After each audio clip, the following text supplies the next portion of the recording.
इदम श्री सद्गुरुवे नमः। परम पूज्य गुरुदेव, वंदे माँ की कृपा से, उनके सानिध्य में, समूह की शक्ति के साथ और सभी की मानसिक जप की ऊर्जा को साथ लेते हुए सत्संकल्पों का पर चिंतन। सत्संकल्प, हमारे युग निर्माण सत्संकल्प क्या है? परम पूज्य गुरुदेव द्वारा दिए गए 18 सूत्र जो मानव जीवन की आचार संहिता है। और इसी क्रम में हम आज छठे सत्संकल्प को पढ़ रहे हैं। पिछले सत्संकल्प में हमने समाज की डेफिनेशन को जाना था, समाज की डेफिनेशन को समझा था और हमारा समाज में क्या रोल है, क्या रोल होना चाहिए, उस भूमिका को हमने गहराई से जानते हुए अपने संकल्प उठाए। आज छठे सत्संकल्प पर गुरुदेव हमें बता रहे हैं, मर्यादाओं को पालेंगे, वर्जनाओं से बचेंगे, नागरिक कर्तव्यों का पालन करेंगे और समाजनिष्ठ बने रहेंगे। विस्तार अर्थ, हम मर्यादाओं और सामाजिक नियमों का पालन करेंगे। समाज के नियमों का उल्लंघन हमें नहीं करना चाहिए। इसको अनुकरण कैसे करना है? अपने कर्तव्यों का पालन करें, जैसे चुनाव में वोट डालना, कानून के का सम्मान करना। सामाजिक मर्यादाओं का पालन करें, जैसे अनुशासन, सम्मान और शिष्टाचार का ध्यान रखें। किसी गलत कार्य को देखकर चुप ना रहें, उसका विरोध करें। अपने व्यवहार और कार्यों में समाज के हित को ध्यान में रखेंगे। देखा जाए तो ये कल के कॉन्टिन्यूएशन में एक एक्सटेंशन है। और एक्सटेंशन क्या है? मर्यादा ना, हर किसी की अपनी अपनी मर्यादा है। एक भगवान राम की मर्यादा जो थी वो भगवान कृष्ण की नहीं थी, लेकिन जब भगवान राम ने जो मर्यादा दी जी, उस युग के लिए उसी मर्यादा की आवश्यकता थी। अगर भगवान कृष्ण उसी मर्यादा को जीते तो फिर धर्म की स्थापना संभव नहीं थी। तो एक शिष्य की मर्यादा तो गुरु का कहना मानना ही होती है। मर्यादा क्या है?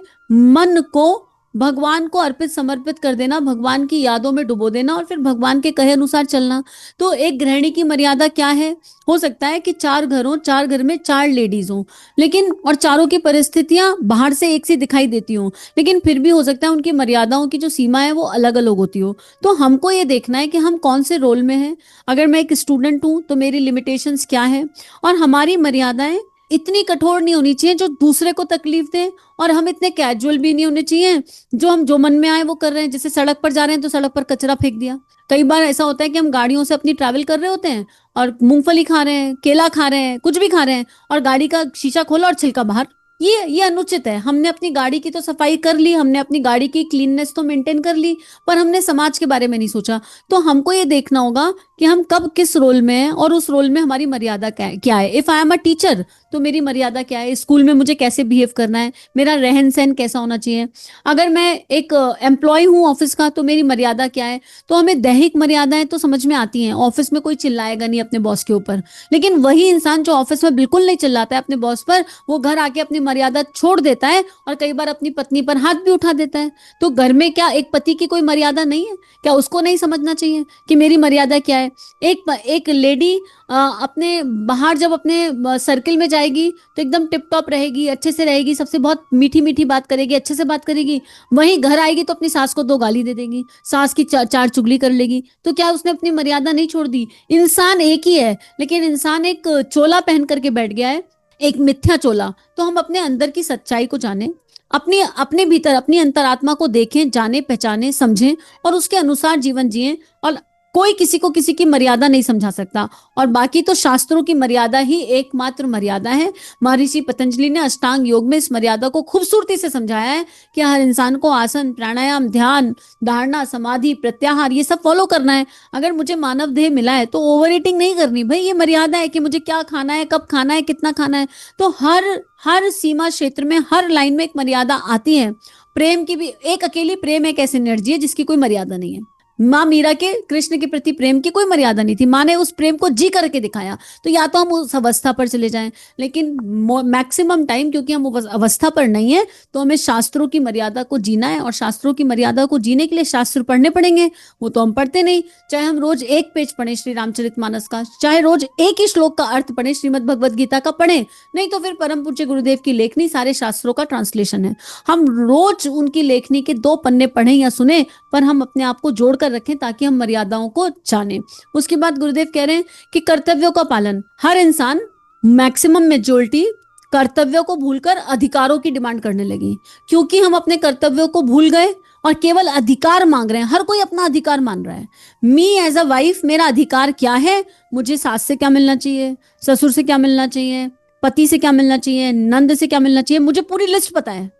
लेकिन मी एज एन इंडिविजुअल मेरा कर्तव्य क्या है अपनी मदर इन लॉ के प्रति, अपने हस्बैंड के प्रति, अपने बच्चों के प्रति, अपनी नंद के प्रति। अगर मैं इस पर फोकस करूं तो मुझे अपने आप समझ में आ जाएगा कि वेयर आई एम लैकिंग। सारा समाज का सिस्टम यहाँ इसलिए बिगड़ गया है कि हर इंसान केवल अधिकार चाहता है। मेरी बहन है तो उसको मेरे लिए क्या करना चाहिए, पर मैं भी तो बहन हूं ना, मुझे क्या करना चाहिए, मेरा कर्तव्य क्या है। और ये कर्तव्य अपने प्रति, अपने मानसिक शरीर, अपने भावनात्मक शरीर के प्रति, अपने परिवार के प्रति और समाज के प्रति, सबके प्रति हम इस कर्तव्य को निभाएंगे तो हम सारी मर्यादाएं अपने आप निभा लेंगे। But we have to shift our consciousness towards the कर्तव्य, towards the duty, rather than आशा अपेक्षा। जब हम अधिकार की बात करते हैं तो फिर हम लो और हाई हो जाते हैं। एनिवर्सरी है, मुझे गिफ्ट मिलना चाहिए, ये अधिकार है। अरे हम दे भी तो सकते हैं ना, हमें मिलना ही चाहिए हमेशा। अधिकार हमेशा मांगता है, हमेशा चाहता है, देना नहीं चाहता कुछ। अधिकार हमेशा कहता है मुझे मिलता रहे, मुझे मिलता रहे, और ये मिलने की पूर्ति कभी नहीं होती। पर कर्तव्य की एनर्जी पर शिफ्ट हो जाए तो देने का भाव जागता है। देने का भाव जागता है तो भीतर का देवता जागता है, और जब भीतर का देवता जागेगा तो मर्यादाओं का पालन करना आसान हो जाएगा। अब ये कर्तव्य जो अपने प्रति निभा लेगा वो समाज के प्रति भी निभाएगा, क्योंकि इस वाले संकल्प सूत्र में गुरुदेव कह रहे हैं नागरिक कर्तव्यों का पालन करेंगे। अभी तो ये हमने पारिवारिक कर्तव्यों की बात करी, as a wife, as a husband, पर हम समाज के एक जीवंत जागृत नागरिक हैं। वोट डालना हमारा कर्तव्य है, कानून का सम्मान करना हमारा कर्तव्य है। हम अगर गाड़ी चला रहे हैं तो उसमें सारे सर्टिफिकेट हमारे पास होने चाहिए, इंश्योरेंस होना चाहिए। हम रेड लाइट को क्रॉस ना करें गलत तरीके से। बहुत सारी जगह हम देखेंगे अगर हॉन्किंग ना करें, रेड लाइट आ गई तो हॉर्न बजा बजा के परेशान ना करें, स्पीड का ध्यान रखें, गलत तरीके से ना चलाएं। बहुत सारे ऐसे नागरिक कर्तव्य मिलेंगे जो हम अभी पूरा नहीं कर रहे, पर हमें उन्हें पूरा करने की आवश्यकता है। सामाजिक नियमों का पालन करेंगे। समाज में बहुत सारे नियम, जैसे कोरोना चल रहा था तो बहुत सारे नियम बने थे, अगर हम उन नियमों का पालन नहीं करते तो हम फिर देशद्रोही कहलाएंगे। आज की डे वो देशद्रोही है। फिर जब भी हमारे पास कोई नियम समाज की तरफ से आता है, आप इसका एग्जाम्पल, कितना बड़ा एग्जाम्पल सेट किया अभी इधर ही 2025 में ये एक बहुत बड़ा दिल्ली में यज्ञ हुआ, लेकिन उस समय सामाजिक नियम ये कहता था कि पोल्यूशन बहुत ज्यादा है, पड़ली जल रही है, तो यज्ञ का धुआं नहीं हो सकता। गायत्री परिवार ने इतना बड़ा यज्ञ किया पर सामाजिक मान मर्यादाओं को जीवंत जिया और पूरे यज्ञ का प्रक्रिया को पूरा किया गया, लेकिन सारा यज्ञ दीपकों के माध्यम से कर दिया गया, क्योंकि यज्ञ में भावना की महत्व थी, भावना की वैल्यू थी। तो सामाजिक नियमों का पालन करते हुए ही हम कोई काम करें। जब हम अध्यात्म के क्षेत्र में जाते हैं तब भी हम ये भूल जाते हैं, हम इतना एकाकी, इतना लॉस्ट हो जाते हैं कि हम ये समझ नहीं आता कि हम अपने मन की पूरी करने के लिए किस किस को दुख दे रहे हैं, किस किस को तकलीफ दे रहे हैं। तो ऐसे ही समाज की, मन की, भावनाओं की सारी मर्यादाओं का, कब कहाँ क्या बोलना है, समाज में उठ रहे हैं तो बैठ रहे हैं तो कैसे बैठना है, क्या वस्त्र पहनने चाहिए, कैसा कैसा हमारा शिष्टाचार होना चाहिए, विनम्रता का भाव कैसा होना चाहिए। अभी क्या हो रहा है, ये सामाजिक मर्यादाएं टूट गई हैं तभी तो गड़बड़ हो रही है। कल हमने बात की थी ना कि प्रतिभा तो है, पर उस प्रतिभा ने सामाजिक मर्यादा के दायरे को तोड़ दिया, तो वो प्रतिभा कंट्रीब्यूट नहीं कर रही। किसी को गाना गाना आता है, लेकिन क्या गाने के लिए चोली के पीछे क्या ही बचा है? क्या कोई दिव्य भजन नहीं पता? क्या कोई प्रज्ञा गीत नहीं बता? क्या कोई ढंग का गाना नहीं बचा? एक प्रश्न ही आ रहा है। तो क्योंकि प्रतिभाओं ने सामाजिक दायरे को तोड़ दिया। क्यों? नेम एंड फेम के लिए, लोकेशना के लिए और पैसे के लिए। ना बस नाम चाहिए, फिर वो नाम बदनाम होके मिले तो भी स्वीकार है। आज की डेट में मानव इतना पागल हो गया है कि बदनाम होके नाम मिले तो उसमें भी उसको खुशी मिलती है, नेगेटिव कमेंट भी आ रहे हैं तो लोग मुझे देख रहे हैं, लोग मुझे सुन रहे हैं। तो जब तक हम इस सामाजिक शिष्टाचार की वैल्यू को नहीं समझेंगे, हम मानव जीवन की आचार संहिता को नहीं जी पाएंगे। और फिर बात वही आती है, जो इतना जी लेगा वो गलत ना करेगा, ना गलत होते देख सकेगा। कहीं गलत होगा तो उसके मन में करुणा, संवेदना की भावना उठेगी, उसका खून खौल उठेगा, जैसे कभी झांसी की रानी का खौला, जैसे कभी अहिल्याबाई होलकर का खौला। खून खौलेगा और वो सही की दिशा में कदम बढ़वाएगा। तो हम मौन नहीं रह सकते, अपने आसपास कुछ होता देखें तो उसके प्रति सोचे विचारे क्या करना है। जैसे यहाँ पर भी बहुत दर्द होता था, तो शक्ति नहीं है, साहस नहीं है, लेकिन इस स्वाध्याय के माध्यम से हर कुरीति के खिलाफ परम पूज्य गुरुदेव ने आवाज उठवाई है। इस स्वाध्याय में गुरुदेव ने ऐसी ऐसी बातें, जन्म शताब्दी में या पीछे आप किताबें पढ़ेंगे तो ऐसी ऐसी बातें कहलवा दी हैं, और साफ साफ गुरुदेव ने बुलवाई है कि ये ठीक नहीं हो रहा है और इसको ठीक करने के लिए हमको जागना पड़ेगा। तो आत्मनिर्माण समाज की सबसे बड़ी सेवा है। एक संकल्प तो हम ये ले लें कि हम स्वयं से ऐसा कुछ नहीं करेंगे जो मानव जीवन की आचार संहिता के विपरीत है, जो सामाजिक कर्तव्य, सामाजिक अनुशासन और शिष्टाचार के विपरीत है। ऐसा कुछ नहीं करेंगे जिससे किसी को आहत होता हो, किसी का दिल दुखता हो। कभी भी किसी को फाइनेंशियली, इमोशनली, मेंटली हरास नहीं करना है। ऐसा कोई काम ना करें कि किसी को इस तरह की कोई पीड़ा हमारे माध्यम से मिले।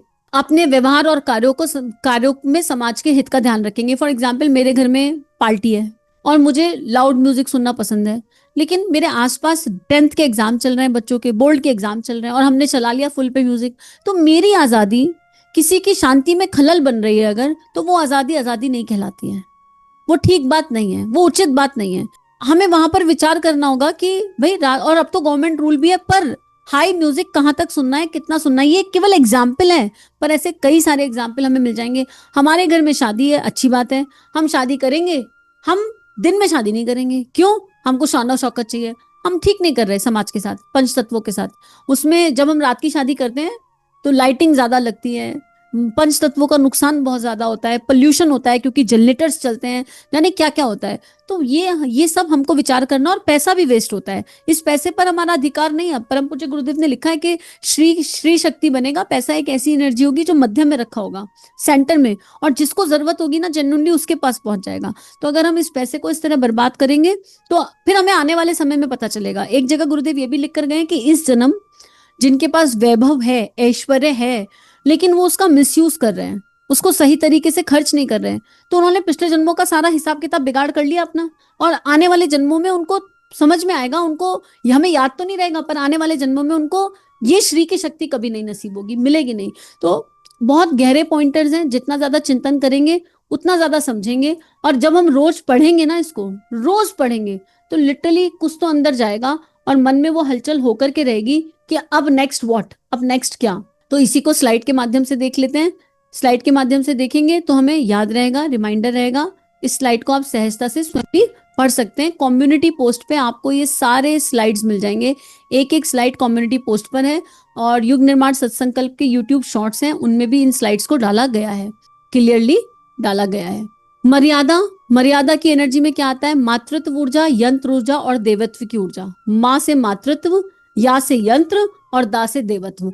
अगर ये तीनों ऊर्जा को इंसान जी ले तो वो मर्यादा में रहेगा। मातृत्व भाव हमें हर तरह की वासना से मुक्त करेगा, यंत्र ऊर्जा हमें भगवान का यंत्र बनाएगी, और उस यंत्रवत ऊर्जा में शरणागति का भाव होता है, और फिर ईश्वर हमसे कुछ गलत नहीं करने देंगे, ईश्वर मेक श्योर करेंगे कि हम कोई ऐसा काम ना करें जो करने योग्य नहीं है। देवत्व की ऊर्जा मतलब कॉन्ट्रीब्यूटिंग एनर्जी, जो देने का भाव जानती है, जो अपनी मर्यादाओं में जीवन जीती है, और कहाँ किसको कैसे कब क्या कंट्रीब्यूट किया जा सकता है इस बारे में सोचती है। और आ का अर्थ है मर्यादाओं में अपनत्व की ऊर्जा से उत्प्रेरक भावनाओं को जिएंगे, उनको पोषण देंगे, लोभ लालच से दूर रहेंगे। किन भावनाओं को पोषण देना है? मातृत्व भावना को, यंत्र भावना को, देवत्व की भावनाओं को पोषण देना है, हर तरह के लोभ लालच से दूर रहना है। उसके बाद मर्यादाओं का पालन करेंगे तो जो गा शब्द आ रहा है उससे गुरु, गंगा, गीता, गायत्री और गौ माता की सेवा के संकल्प के साथ वर्जनाओं से दूर रहेंगे। वर्जना मतलब जो नेगेटिविटी संसार में चल रही है, जो विषाक्तता संसार में चल रही है, जो जहरीलापन, जहरीली सोच संसार में है, जो निम्नगामी सोच संसार में फैल रही है,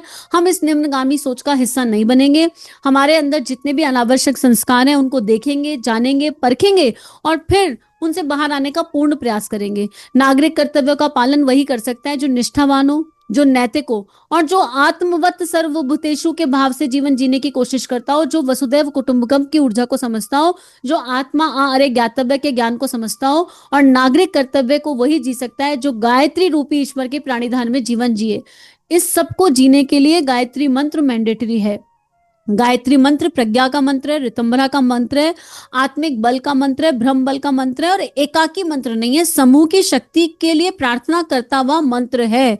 तो गायत्री माँ की शरण में अगर हम आएंगे नहीं, जब तक हम और वो भी उपासना भी कद्दू के लिए नहीं, उपासना भी साकाम नहीं, निष्काम, उस भाव से जब हम कर्तव्य करेंगे तो कर्तव्यों को जो जीने लगता है, जो अधिकारों को छोड़कर कर्तव्यों पर फोकस करने लगता है, उसके मन में ग्रैटिट्यूड की एनर्जी, कृतज्ञता की एनर्जी अपने आप आ जाती है, लानी नहीं पड़ती। वो बिना बात के तर्क वितर्क में नहीं उलझता है, वो हर तरह के व्यसन से अपने आप को मुक्त रखता है और यज्ञ में जीवन जीता है। यज्ञ की मर्यादा कर्तव्य शब्द से निकल कर आ रहा है, का से कर्तव्य, कृतज्ञता, और ता से तर्क से परे व्यसन मुक्त रहना, वा से व्यसन मुक्त रहना, और या से यज्ञ की मर्यादाओं का पालन करना, पवित्र भावना से हर तरह के लड़ाई झगड़े से बचते हुए जीवन का निर्वाह करने का प्रयास करना।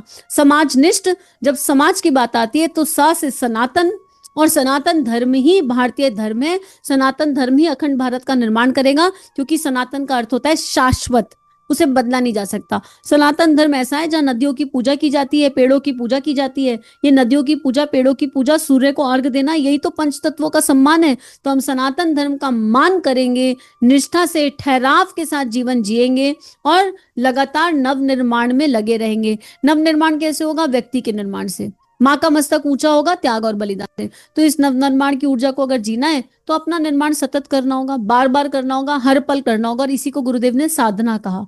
उपासना, गायत्री माता के पास बैठना, और साधना, इन संकल्पों का हर समय चिंतन करना और इनके वैल्यूज और प्रिंसिपल के अकॉर्डिंग अपने कर्तव्य कर्मों को करना। तो आइए आज अपना संकल्प उठाते हैं। जो भी संकल्प जिसके मन में आ रहा है वो संकल्प उठा लीजिए। जरूरी नहीं है कि अपना संकल्प साझा किया जाए, लेकिन एक संकल्प ये भी है कि अगर हम इन सब चीजों को जी रहे हैं, हम ऑलरेडी इधर हैं, तो हम इसे फिर जन जन में बांटेंगे, इसे सब तक पहुंचाएंगे, हर किसी को बताएंगे कि परम पूज्य गुरुदेव की लेखनी का जादू क्या है। तो यहाँ पर संकल्प यही है कि जब तक ये जीवन है, परम पूज्य गुरुदेव को उचित लगे, उन्हें ठीक लगे, तो इस वाणी को जन जन तक ले जाने में इस देह का जैसे उन्हें ठीक लगे वैसे इस्तेमाल करें, और कर्तव्यों के प्रति थोड़ा और सजगता के साथ कर्तव्यों को जीने का प्रयास। जो भय मुक्त हो जाता है वो कर्तव्य जी सकता है समाज के प्रति। तो इसी संकल्प के साथ गुरु चरणों में इस भावना को अर्पित समर्पित करते हैं। सभी अपने अपने संकल्प कॉपी पर लिख लीजिए ताकि याद रहे। इदम श्री सद्गुरुवे नमः। सभी अपना ध्यान रखिए, नियमित ध्यान करते रहिए। चलिए समाज में कुछ अच्छा बांटे। अगर ये भावनाएं आपके अंतःकरण को स्पर्श कर रही हैं और आपका परिवर्तन हो रहा है, तो इन भावनाओं को विश्वव्यापी बना दीजिए। चैनल को लाइक कीजिए, सब्सक्राइब कीजिए और वीडियो को पूरी दुनिया में फैला दीजिए ताकि ऋषियों की और संतों की लेखनी से जन जन का जीवन बदल सके। जय हिंद, जय भारत।